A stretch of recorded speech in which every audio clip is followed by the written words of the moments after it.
ଆଜିକା ଦିନରେ ବାବା ଆଉ ସାଧୁ କାହାକୁ କହୁଛନ୍ତି? ସାଧୁର ଅର୍ଥ କ'ଣ? ସାଧାରଣ ଲୋକ ଚିନ୍ତାରେ ସାର ହେଲା ସାରୁ, ଧୁର ହେଲା ଧୁଅ। ସାରୁର ପ୍ରକୃତି ହେଲା ଗଲୁ କରିବା। ତେଣୁ ସେ ଗଲୁ ଯେପର୍ଯ୍ୟନ୍ତ ନ ଧୁଆ ହେଇଥିବ ସେ ପର୍ଯ୍ୟନ୍ତ ଏ ସଂସାରରେ ସାଧୁ ବୋଲି କାହାକୁ କହିପାରିବେନି କି କେହି ସାଧୁ ହେଇପାରିବେ। କହିଲେ ଭଣ୍ଡ ରୂପେ ବୁଲୁଥିବେ ମାନେ ସବୁ ଗେରୁଆ ବସ୍ତ୍ର ପିନ୍ଧିକିରି ଏମାନେ ବୋଲଉଥିବେ ସାଧୁ କ'ଣ? ସିଏ କ'ଣ ବୋଲେଇବେ କ'ଣ? ସେ କ'ଣ ନିଜେ ନିଜେ ବୋଲେଇବେ? ଯେଉଁମାନେ ସଳା ଗଲୁଆରକ ଥିବେ, ଯାହାର ନିଜ ଉପରେ ଆତ୍ମବିଶ୍ୱାସ ନଥିବ, ସେମାନେ ତାଙ୍କ ପାଖେ ଯାଇକି ଗଲୁ ମାରିବେ। ଏମାନେ ଓଲଟା ସାଧୁକୁ ସାରୁ କରନ୍ତି।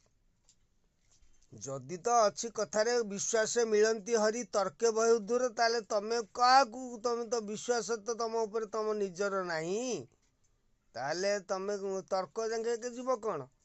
ସାରେ ସାରୁ, ଧୁରେ ଧୁଅ ହେଲେ ସାଧୁ ହବ। ଗଲୁ ତୁମାର।